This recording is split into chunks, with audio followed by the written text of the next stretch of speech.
Hey everyone, JK Whited here with the Baseball Rebellion. Here today to give you another piece of content for you guys. And today, you know how I am, very passionate about my before and afters and the guys that have put in the time and dedicated themselves to the process. And the video I bring you today is another example of that as usual. And it's just kind of cool. He had one of his first games the other day, and his dad sent me a video of him ripping a double, which was awesome to see. But a lot of times we see the success of players who put in the time, but we don't really see the time put in, right? And I thought today I'd just give you another version of that. I got this player back in, it looks like, let me see, October, I think. So about a 6 months transformation here. And, we could go through all the videos, you can see all the things, but this is a before and after. So over here on the other side, on the left side of the screen in the red t-shirt, we got October, and then over here this was the latest video that he sent. Obviously both swings off the tee, and not only, it's easy to see the swing changes. We're gonna look at that, but not only that, but like the practice habits, where the tee is, that kind of stuff. All that kind of stuff is encompassed in the program that we provide on the Baseball Rebellion website. If you go check it out, that'd be great. If you have any questions about it, please reach out. It's all powered by V1 software, which is fantastic. They've been great, so it's very cool to be able to bring these to you this way. And all right, so over here on the left, this was his initial, the red shirt over here. This is an initial evaluation video, and you're just going to see, he does some things in a pretty aggressive manner to start off. And one of the things that we worked on, probably most of it honestly, was the loading process. As you guys know, I'm a stickler for the loading process being very, very high level. Without that loading process being at a certain level, the swing can only be that as good as that. Right now, sometimes we're still going to have swings that don't really match what we want to do. Sometimes in practice and obviously in games, if the pitcher throws a crazy good pitch in a perfect location, no one really hits well in those situations. We want to take advantage of mistakes mostly, right? Because as we know, pitchers are humans, they're going to make mistakes. We want to take advantage of those mistakes, especially fastball mistakes. And so you're going to see the loading process here at the beginning really isn't too bad, outside of maybe adjusting where his feet are just a little bit. But you're going to see how, because of the tee placement, and this is the swing that he had before we started working, inward stride, early drop of the back elbow and shoulder, not terribly early, but early enough. And then the big thing is just like posturally, how tall he remains. He has a good aggressive pull with the backside, the back hip and leg to come out of the coil. But you can see how just, at the contact place here, I guess right after that, we kind of lose the frame there. But you can just kind of look at this position here, and you can tell this is a guy that, would have struggled immensely with any pitcher of any quality. And so, the big task for him was to kind of like in my last 2 weeks ago, my last content that I put out for you guys was talking about the transition curve. So he had to go through that. He had to go through some ups and downs, some trials and tribulations, some frustrating times to get to where he is now. But you can see how close his feet are together here. The big thing is, again, posturally, and it kind of comes back to the feet, but, he didn't really move his body out in any sort of aggressive, correct way. His feet are very, very close together, very tall, and you can see where his hands get to. You can see his hands down below his waist, so he's trying to scoop the ball up. I think he's trying to create some bat speed and trying to get this ball in the air. But which is great. Like, we have to know mentally, first and foremost, what we're trying to do. And then it's really about the execution of how we try to achieve that objective. And you can see his path to the ball, very low arms and hands, head really high, again, feet close together. Some decent, like I said, some decent hip action, a little bit of a coil, pulling out with the back leg, but it's so close together with his feet. You can see he pushes up through his toe on that front foot instead of driving back through the heel and the quad.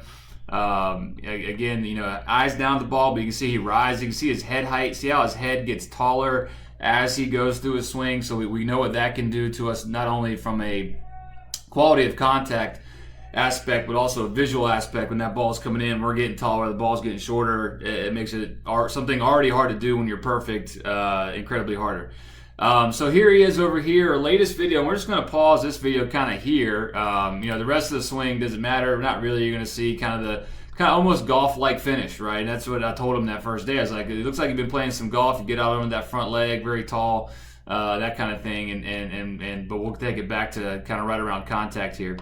And so first and foremost, you're going to see, we changed his stance a little bit, but when people kind of change their stances, it always needs to be an upgrade. But sometimes upgrades mean cutting some things out and simplifying.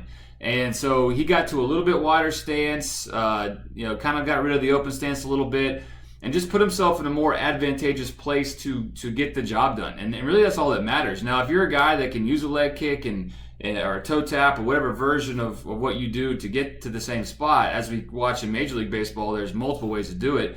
That's your own unique style and way of doing it. That's fine, as long as you can prove to your coaches or yourself that you can repeat it over and over again. Do what you want to do, leg kick it, whatever.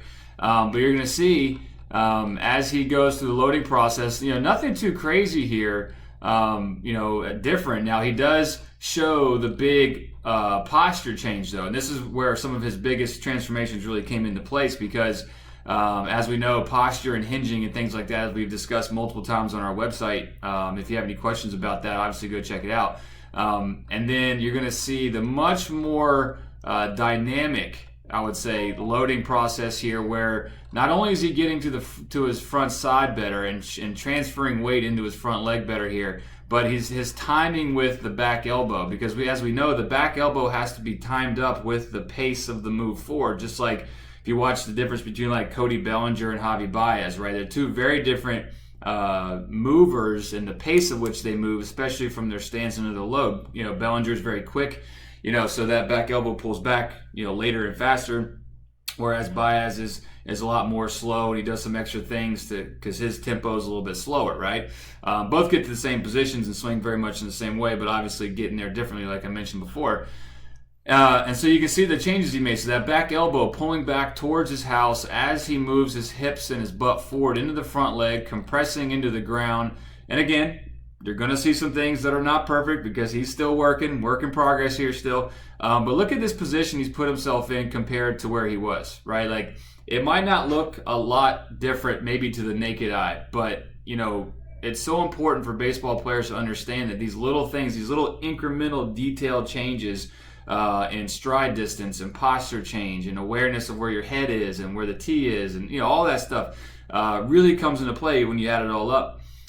So he's just in a much more advantageous position height-wise. He's lower to the ground. His center of gravity is lower. He's been a more athletic base into his legs more. Head maybe even back just a little bit more. Elbow position. And again, it hasn't changed a ton from like where the bat is and where his hands are. He's just in a better place to take a better swing. Now let's see the swing here, as most people want to get to the swing pretty quickly. But don't ever forget how important the loading process is. And then you're going to see how he's able to still maneuver his lower half. Still able to pull that back leg out of the coil that he set up. It's very good to see guys when their foot's down here, still with that high back elbow, pulled back stretch. A lot of guys try to short circuit that. They try to skip that. They try to get the bat moving early, drop the elbow and shoulder, or they might dump the elbow and the shoulder and the barrel down early to try to get a head start when it actually slows you down. And you're going to see him rotate extremely well. Head position remains the same height. As you remember back here, we see the lifting up, and again, that comes back to his front foot kind of pushing up through his toe and leg. Everything is kind of an upward push out of that front side. Now you can see that front leg, because of the stride and the improvement there and the distance he gained, now he can work that front leg more back. Head remains low. Very important, because as we know, the ball's getting lower, so that visual of the ball, very important that stays the same. If anything, you watch major leaguers, they might actually lose an inch or so back behind the ball as they swing. Now he can come into this ball with higher hands, same back leg drive. You can see that back leg pulling forward. You can see his back foot actually coming off the ground very quickly, very short. That's the key there. And you can see that gap between his knees closing, head remaining back. You can see the barrel turning up under his hands. Look at those high hands. We've done actually pretty recently some upper body maneuvers after we kind of got the main engine parts working a little bit better, postures and coils and things like that. But now we've been working on the hands and upper body a little bit more now. Kind of working from the ground up, obviously, like you usually do in sports. And you can see the hands rising, barrel starting to rise up. Look at that head position just staying on a spike. Body rotating to contact here. So we get you to contact here, and again, we miss a frame on the first video, so I apologize about that. But just sit back and look at the differences there. That's a completely different player.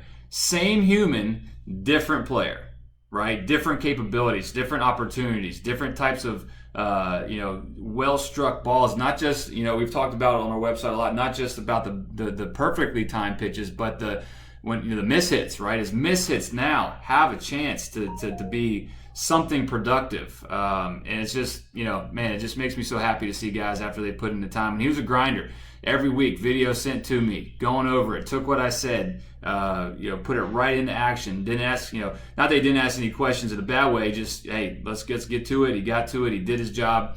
And look at that. That's just a big difference. Look at the hand position. Now his hands are up here, shoulder height as he rotates on that hinged angle. Okay, barreling the ball. So he could be this late and still hit the barrel. He could be here and hit the barrel. He could be at contact, obviously hit the barrel. He could be out here and hit the barrel. Now he is still working, like I said, on some other body stuff. So he does flip the wrist over just a little bit early, so that barrel has a tendency to maybe roll over some balls. Maybe if he's a little bit early, but now we're working towards the end of what he does, and that couldn't have been a possibility if we didn't do all that stuff at the beginning. So just a completely different guy, and he's finishing his swing, head back still over his back leg.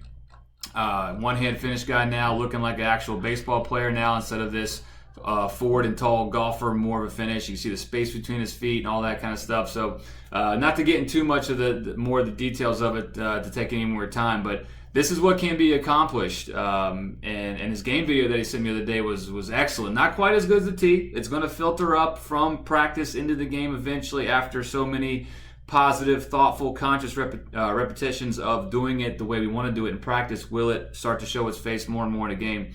But he was very close, and I was happy to see him do well in a game, obviously. But yeah, here you go. So if you have any questions about the process here at the Baseball Rebellion, especially online, I'm the head of that. And I work with lots of players online, and if it's something that you guys want to do, please check me out. Go to our website, check out V1 as well, as our stuff is available on their website. But you can go to ours, step-by-step process to get in the program and start working on these movements and start changing your life, I guess, for some players, depending on talent and work ethic and things like that. But getting yourself in a better position to hit the ball harder, more often, miss hit better, and at the end of the day, just have more fun. So thank you guys so much for watching this video, taking the time. Please reach out, jk@baseballrebellion.com is my email address if you have any questions about the program, and I'd love to help you out. All right, thanks a lot, guys. Have a great day.